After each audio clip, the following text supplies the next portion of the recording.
First நான் கொடுத்துருக்க ப்ரீசெட்டை நீங்கள் இதில் இன்புட் பண்ணி வச்சுக்கோங்க. ஸோ நீங்கள் இன்புட் பண்ணி வச்சுருக்க அந்த ப்ரீசெட்ஸ் பார்த்தீங்கன்னா இந்த ப்ராஜெக்ட் அப்படின்ற ஆப்ஷனை டச் பண்ணால் அதில் வந்து நீங்கள் இன்புட் பண்ணி வச்சுருக்க அந்த 2 ப்ரீசெட்ஸுமே இருக்கும். ஸோ இதில் ஃபஸ்ட்டு என்ன பண்ணுறேன்னா கரெக்டாக நான் கொடுத்துருக்க அந்த பீட் மார்க் அப்படின்ற அந்த ப்ரீசெட் ஃபஸ்ட்டு ஓப்பன் பண்ணிக்கோங்க.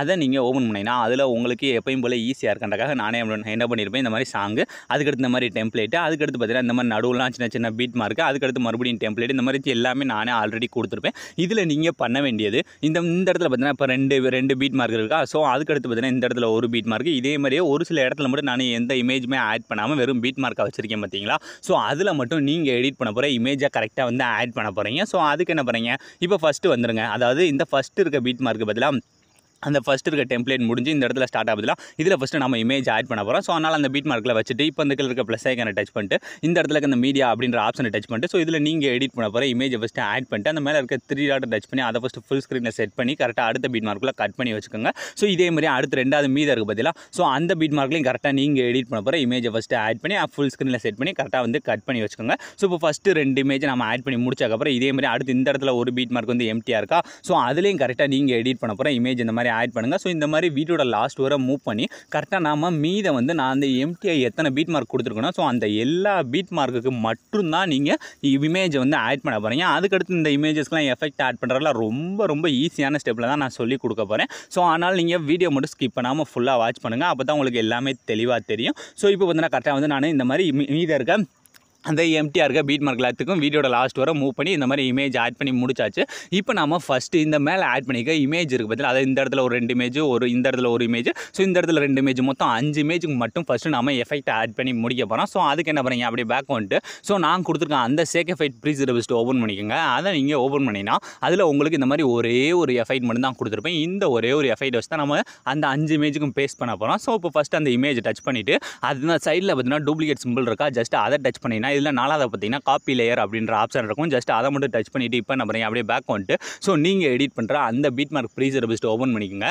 அதை நீங்கள் ஓப்பன் பண்ணிவிட்டு இதில் இந்த மேலாப்பில் ஆட் பண்ணிக்க பதில் ஒரு 5 இமேஜ், ஸோ அந்த 5 இமேஜுக்கு மட்டும்தான் இந்த எஃபெக்ட்டை ஆட் பண்ண போகிறோம். ஸோ அதனால் ஃபஸ்ட்டு இமேஜ் டச் பண்ணிட்டு அதே மாதிரி அந்த டூப்ளிகேட் டச் பண்ணிட்டு இல்லை லாஸ்ட் பார்த்தீங்கன்னா பேஸ்ட் ஸ்டைல் அப்படின்னு போட்டு சைடில் சின்னதாக ஒரு ஆரோ மார்க் இருக்கா, ஜஸ்ட் அந்த ஆரோ மார்க்கை டச் பண்ணிட்டு இல்லை இந்த ஃபஸ்ட்டு இருக்க ஆப்ஷன் அடுத்து இந்த லாஸ்ட் இருக்க ஆப்ஷனை மட்டும் ஆஃப் பண்ணிவிட்டு கீழே இருக்க பேஸ்ட் அப்படின்ற கொடுத்தாலே போதும், ஈஸியாக வந்து நமக்கு அந்த எஃபெக்ட் மட்டும் பேஸ்ட் ஆயிடும். ஸோ இந்த இடத்துல பேஸ்ட் பண்ணி முடிச்சக்கப்புறம் அதே மாதிரி அடுத்த இமேஜ் டச் பண்ணிட்டு அதே மாதிரி டூப்ளிகேட் டச் பண்ணி இப்போ நீங்கள் சும்மா அந்த லாஸ்ட் இருக்க பேஸ்ட் ஸ்டைல்ன்ற மட்டும் கொடுத்தாலே போதும், ஈஸியாக வந்து நமக்கு இந்த இடத்துல எஃபெக்ட் மட்டும் ஆட் ஆயிடும். ஸோ இதே மாதிரி அடுத்து இந்த இடத்துல இருக்க ஒரு இமேஜ், ஸோ இதே மாதிரி அடுத்து மீதம் பார்த்தீங்கன்னா ஒரு 2 இமேஜ் பார்த்தீங்கன்னா ஸோ மொத்தம் நம்ம ஆட் பண்ணிங்க அந்த 5 இமேஜுக்கு மட்டும் நீங்கள் உங்களோட இமேஜ் வந்து கரெக்டாக வந்து இந்த மாதிரி ஆட் பண்ணி எஃபெக்ட்டை வந்து ஈஸியாகவே ஆட் பண்ணிக்கோங்க.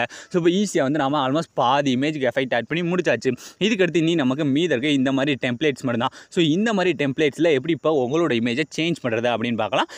இது ரொம்ப சிம்பிள் தான். இந்த ஃபஸ்ட்டு இருக்கிறதுல நான் சொல்லி கொடுத்தாலே போதும், இதே மாதிரி தான் அடுத்தடுத்து இருக்க எல்லாத்தையுமே நம்ம சேஞ்ச் பண்ண போகிறோம். ஸோ இப்போ ஃபஸ்ட்டு நம்ம இந்த இடத்துல ஸ்டார்டிங்கில் பார்த்தீங்கன்னா இந்த குரூப் 1 அண்ட் மாஸ்க் அப்படின்ற பதில் அந்த கீழே இருக்க குரூப் அதை டச் பண்ணுங்கள். நீங்கள் எதை வேண்டாம் டச் பண்ணுங்கள். டச் பண்ணிட்டு கீழே பார்த்தீங்கன்னா எடிட் குரூப் அப்படின்ற ஆப்ஷன் இருக்கா, ஜஸ்ட் அதை டச் பண்ணணும். நமக்கு பார்த்தீங்கன்னா இந்த மாதிரி 2 லேயராக வந்துடும். ஸோ இதில் கீழே பார்த்தீங்கன்னா ஒரு லேயர் இருக்கா, அதுதான் இமேஜ். ஸோ அந்த இமேஜை டச் பண்ணிட்டு கீழே பார்த்தீங்கன்னா கலர் அண்ட் ஃபில் அப்படின்ற ஆப்ஷன் இருக்கா, ஜஸ்ட் அதை டச் பண்ணால் இந்த இடத்துல டெக்ஸ்ட் வருது பார்த்தீங்கன்னா இந்த டெக்ஸ்ட் மேலே டச் பண்ணது உங்களோட ஃபைல் மேனேஜர் வந்து ஓப்பன் ஆகும். ஸோ இதில் நீங்கள் எடிட் பண்ண நினைக்கிற உங்களோட இமேஜ் ஏதாவது ஒரு இமேஜ் இந்த மாதிரி செலக்ட் பண்ணிட்டு இப்போ இந்த மாதிரி இருக்க ப்ளஸ் ஐக்கனை கொடுத்தாலே போதும், ஈஸியாக வந்து ஆட் ஆனதுக்கப்புறம் இந்த மாதிரி ஃபேஸ் தெரிகிற மாதிரி கொண்டு கரெக்டாக வந்து அட்ஜஸ்ட் பண்ணி செட் பண்ணிக்கணும். ஸோ இந்த அளவுக்கு நீங்கள் பண்ணதுக்கப்புறம் இப்போ ஃபஸ்ட் இமேஜில் நம்ம கரெக்டாக வந்து சேஞ்ச் பண்ணி முடிச்சாச்சு. இதே மாதிரி அடுத்து 2வது இருக்குது பற்றில அதை ஜஸ்ட் டச் பண்ணிட்டு அதே மாதிரி எடிட் குரூப்பில் போங்க. போயிட்டு இந்த கீழே இருக்க 2வது இருக்க இமேஜ் டச் பண்ணி அந்த கலர் அண்ட் ஃபில்ல போயிட்டு இந்த டெக்ஸ்ட்டை டச் பண்ண நமக்கு எப்பயும் போல் ஃபைல் மேனேஜர் ஓப்பன் ஆகும். ஸோ இதில் நம்ம முன்னாடி செலக்ட் பண்ண பார்த்தீங்களா அதே இமேஜை மறுபடியும் இந்த இடத்துல செலக்ட் பண்ணி இந்ததையும் கரெக்டாக உங்களுக்கு ஏற்ற மாதிரி வந்து ஃபேஸ் தெரிகிற அளவுக்கு இந்த மாதிரி அட்ஜஸ்ட் பண்ணிக்கோங்க. ஸோ இதே ஸ்டெப்பில் தான் நம்ம அடுத்து மீத இருக்க பற்றில ஒரு குரூப் அதையும் டச் பண்ணுங்கள். டச் பண்ணிட்டு அதே மாதிரி எடிட் குரூப்பில் போங்க. போயிட்டு அதே மாதிரி அந்த கீழே இருக்க இமேஜ் அந்த colour and fill text. So நம்ம ஒரு இமேஜில் என்ன பண்ணுறோமோ அதை தான் நான் வரிசையாக மாற்றி எல்லா இமேஜ்லையும் பண்ணிக்கிறேன். ஸோ அதை நீங்கள் கரெக்டாக வாட்ச் பண்ணாலே போதும், ரொம்ப ஈஸியாக வந்து இந்த மாதிரி வீடியோவில் நீங்கள் மேக் பண்ணிக்கலாம். ஸோ இப்போ பார்த்தீங்கன்னா கரெக்டாக வந்து நம்ம இந்த மாதிரி மேக் பண்ணி முடிச்சாச்சு. இந்த 3ஐயும் சேஞ்ச் பண்ணி முடிச்சதுக்கப்புறம் பார்த்தீங்கன்னா இந்த கீழே பார்த்தீங்கன்னா இந்த எஃபெக்ட்லாம் வந்து பாதியாக கட் ஆகிடுது. பார்த்தீங்கன்னா இந்த மாதிரி கட் ஆகும்போது என்ன பண்ணுறீங்க, அந்த பீட் மார்க்கோட லாஸ்ட் போயிட்டு இப்போ அந்த கட் ஆனதை ஃபஸ்ட்டு டச் பண்ணுங்கள். டச் பண்ணிவிட்டு இதில் வந்து இந்த இடத்துல பார்த்தீங்கன்னா இந்த 2வது ஒரு சிம்பிள் இருக்கா, ஜஸ்ட் அதை மட்டும் இழுத்தாலே போதும், ஈஸியாக வந்து அந்த பீட் மார்க் வர அதுவே ஆட்டோமேட்டிக்காக இழுத்துரும். ஸோ இதே மாதிரி அந்த மீத இருக்கிறதையும் வந்து செட் பண்ணிக்கங்க. ஏன்னா என்னோட இமேஜ் சைஸ் வந்து வேறு. ஸோ அதனால் இந்த மாதிரி நீங்கள் மாற்றும் போது உங்களுக்கு மாறும். ஸோ இப்போ நம்ம இந்த முன்னாடி இருக்கிறதுல மட்டும்தான் சேஞ்ச் பண்ணியிருக்கோம். இதே மாதிரியே இன்னும் 2 இடத்துல கொடுத்துருப்பேன். அதாவது இந்த இடத்துல ஒரு 3 லேயர் இருக்கா. ஸோ இதுலேயும் அதே ஸ்டெப்பில் தான் மாற்ற போகிறோம். அதே மாதிரி இந்த இடத்துல இருக்கா. ஸோ இதுலேயும் அதே ஸ்டெப் தான். ஸோ அதே மாதிரி வீடியோட லாஸ்ட்டுக்கு பார்த்தீங்கன்னா இதுலேயும் அதே மாதிரி ரொம்ப ஈஸியாக வந்து நீங்கள் உங்களோட இமேஜ் வந்து சேஞ்ச் பண்ணிக்கோங்க. ஸோ அவ்வளோ ஃப்ரெண்ட்ஸ், இந்த வீடியோ முடிஞ்சு. ஸோ இந்த வீடியோ உங்களுக்கு பிடிச்சிருந்தா மறக்காமல் ஒரே ஒரு லைக் பண்ணிடுங்க. ஸோ தேங்க்ஸ் ஃபார் வாட்சிங்.